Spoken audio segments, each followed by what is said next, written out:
అనుకున్నామని జరగవు అన్ని, అనుకోలేదని ఆగవు కొన్ని అని ఓ గీతా రచయిత చెప్పినట్లే హర్యానా ఎన్నికలు అనూహ్య రిజల్ట్ ఇచ్చాయి. ఎగ్జిట్ పోల్స్ అంచనా వేసినట్లు జరగకపోగా ఓటమి తప్పదు అనుకున్న బీజేపీకి హ్యాట్రిక్ దక్కింది. జవాన్, కిసాన్, పహిల్వాన్ ప్రభావంతో కాంగ్రెస్ గద్దెనెక్కుతుందని భావించినప్పటికీ సొంత పార్టీలో గ్రూపులు, ఆమ్ ఆద్మీ పార్టీ సీట్లు కలిసి హర్యానాలో కాంగ్రెస్ కొంపముంచాయి. ఇంతకీ హర్యానా ఫలితాల్లో ఏం జరిగింది? కాంగ్రెస్ కుదేలవడానికి కారణమేంటి?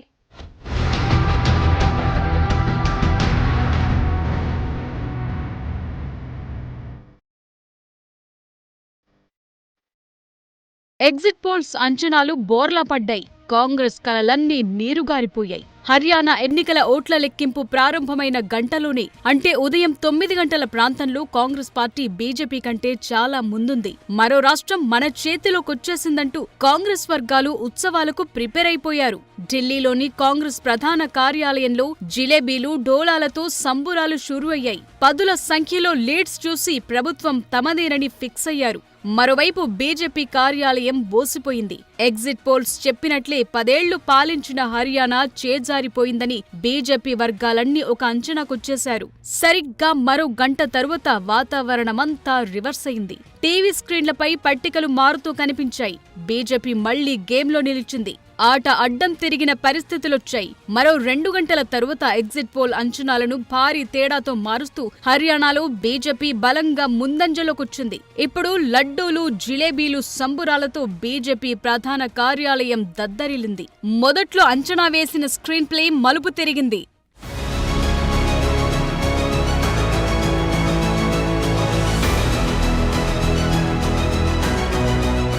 ఎర్లీ ట్రెండ్స్ తారుమారు కావటంతో కాంగ్రెస్ నేతలు కంగుతిన్నారు. ఆశించిన ఫలితాలు ఆమడ దూరం పరిగెత్తుతుంటే చేసేది లేక చూస్తూ ఉండిపోయారు. అప్పటికే చాలా రౌండ్ల లెక్కింపు మిగిలే ఉంది. కానీ అప్పటికే సినిమా అందరికీ అర్థమైంది. ఇక ఈ చిత్రంలో పెద్దగా మార్పేమీ ఉండదని తెలిసిపోయింది. 2019 ఎన్నికల్లో హర్యానాలో కాంగ్రెస్ 31 సీట్లు గెలుచుకుంది. అయితే ప్రస్తుత ఫలితాల్లోనూ సంఖ్యలు దాదాపుగా అలాగే కనిపించాయి. అయితే కాంగ్రెస్ కు ఇలాంటి పరిస్థితి ఎదురు కావటానికి కొన్ని ముఖ్యమైన అంశాలు ప్రభావం చూపించాయి. అందులో అత్యంత ప్రభావం చూపించిన అంశం హర్యానా కాంగ్రెస్ లో అంతర్గత పోరు. పార్టీలోని అంతర్గత పోరుకు కారణం ఆ పార్టీలోని అగ్రనేతలు అధికారం కోసం తహతహలాడటం.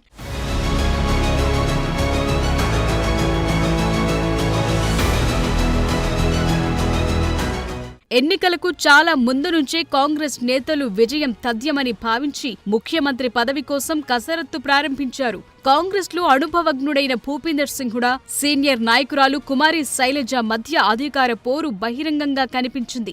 2 వర్గాల మధ్య కుమ్ములాటలతో కాంగ్రెస్ ఓట్లు చీలి ప్రత్యర్థులకు అధికారమిచ్చాయి.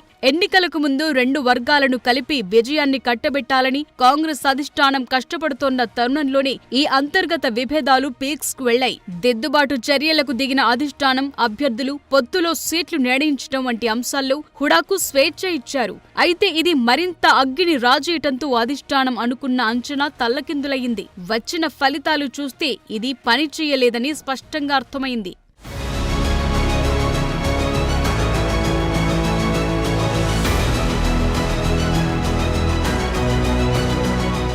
ఇక కాంగ్రెస్ ఓటమిలో మరో ప్రధాన అంశం హర్యానాలోని ప్రాంతీయ శక్తులు, ఇండిపెండెంట్లు ప్రతిపక్షాన్ని మరింత కుదేలు చేయటం. ఓట్ల షేర్లో కాంగ్రెస్ బీజేపీ కంటే స్వల్పంగా ముందంజలో ఉన్నప్పటికీ ఈ ఓట్లను సీట్లుగా మార్చడంలో కాంగ్రెస్ పెద్దగా విజయవంతం కాలేకపోయింది. ఫలితాల పోకడలు దాన్ని స్పష్టంగా చూపించాయి. చాలా స్థానాల్లో కాంగ్రెస్ ప్రత్యర్థుల ఆధిక్యం చాలా తక్కువగా ఉంది. ఈ కోణం నుండి చూస్తే హర్యానాలో అధికార వ్యతిరేక ఓట్లను ప్రాంతీయ పార్టీలు, ఇండిపెండెంట్లు తినేశాయని అర్థమవుతుంది. సరిగ్గా ఈ పరిస్థితి బీజేపీకి ప్రయోజనం చేకూర్చింది. పోనీ ప్రాంతీయ పార్టీలు గాని, ఇండిపెండెంట్లు గాని లాభపడ్డాయా అంటే అవి కూడా విజయం సాధించలేకపోయాయి. ఫలితాలు దాదాపు ఖరారయ్యే సమయానికి ఐఎన్ఎల్డీ, బీఎస్పీ ఒక్కో స్థానంలో ఆధిక్యంలో ఉండగా 4 స్వతంత్రులు ఆధిక్యంలో ఉన్నారు. ఈ పరిస్థితి ఖచ్చితంగా బీజేపీకి లాభంగా మారింది. ఇక హర్యానాలో జాట్ వ్యతిరేక ఏకీకరణ కూడా కాంగ్రెస్ ఓటమికి దారితీసింది. హుడా నేతృత్వంలోని కాంగ్రెస్ పార్టీ జాట్ ఓట్లపై దృష్టి సారించగా బీజేపీకి అనుకూలంగా జాతీయేతర ఓట్లు కౌంటర్ కన్సాలిడేషన్ వ్యూహాన్ని అమలు చేశాయి. ఇది బీజేపీకి బాగా కలిసొచ్చినట్లు స్పష్టంగా కనిపించింది. ఎన్నికలకు ముందు జాట్ల ఆధిపత్యం అనే పదం హర్యానాలో మార్మోగింది. ఇది జాట్ వ్యతిరేక ఓటు బ్యాంక్ ఏకీకరణకు మార్గం వేసింది. అయితే ఒక్క మాట చెప్పి తీరాలి, ఈ ఫలితాలతో రాష్ట్రంలో ప్రభావవంతమైన సామాజిక వర్గ పునరాగమనం సాధ్యమైంది.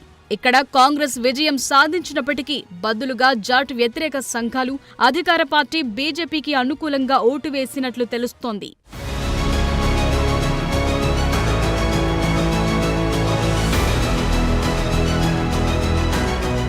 ఇక 2 పర్యాయాలు అధికారంలో ఉన్న బీజేపీ బ్యాక్గ్రౌండ్ వర్క్ కూడా కాంగ్రెస్ కు ప్రతికూల ఫలితాలను తెచ్చిపెట్టింది. ఎన్నికల విశ్లేషకులు కొందరు హర్యానాలో బీజేపీని తప్పుబట్టినప్పటికీ అన్నింటినీ ఎదుర్కొంటూనే మౌనంగా పనిచేసుకుంటూ వెళ్లటం అధికార బీజేపీకి అనుకూలంగా మారింది. కేంద్ర మంత్రి బీజేపీ సీనియర్ నేత ధర్మేంద్ర ప్రధాన్ కు ఎన్నికల బాధ్యత అప్పగించడంతో పార్టీ ప్రచారం చాలా వ్యూహాత్మకంగా జరిగింది. ముఖ్యంగా కుమారి శైలజ అంశాన్ని బీజేపీ ఎన్నికల్లో ఎక్కువగా ప్రస్తావిస్తూ వచ్చింది.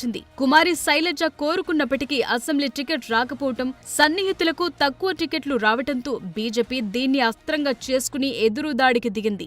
దళిత నేతలను కాంగ్రెస్ గౌరవించదన్న స్పష్టమైన సందేశమిచ్చే ప్రయత్నం చేసింది. ఈ విషయంపై స్వయంగా ప్రధాని నరేంద్ర మోదీ కూడా విమర్శలు గుప్పించారు. లోక్సభ ఎన్నికల్లో బీజేపీకి కౌంటర్ గా రాజ్యాంగాన్ని మార్చే కథనాన్ని కాంగ్రెస్ ఎలా అమలు చేసిందో శైలజ అంశాన్ని కూడా బీజేపీ తన కౌంటర్ కథనంగా ఉపయోగించుకుంది. దీంతో బీజేపీ మళ్లీ ఒకసారి కాంగ్రెస్ నుంచి విజయాన్ని లాగేసుకుంది.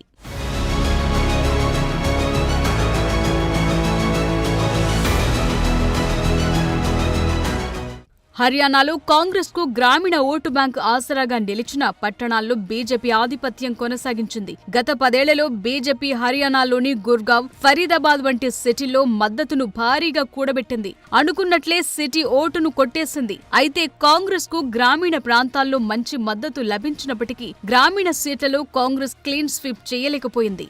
జవానులు, రైతులు, పెహల్వాన్లు అండగా ఉంటారని ఆశించినప్పటికీ అనుకున్నంత రాబట్టలేకపోయింది. ఇప్పుడు హర్యానాలో బీజేపీ 3వ ప్రభుత్వాన్ని ఏర్పాటు చేయటానికి సిద్ధమైంది.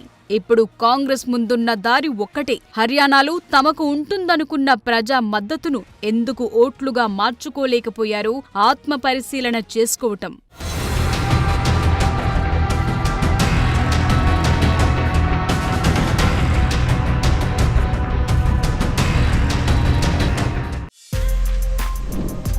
For more videos like this, subscribe Big TV channel.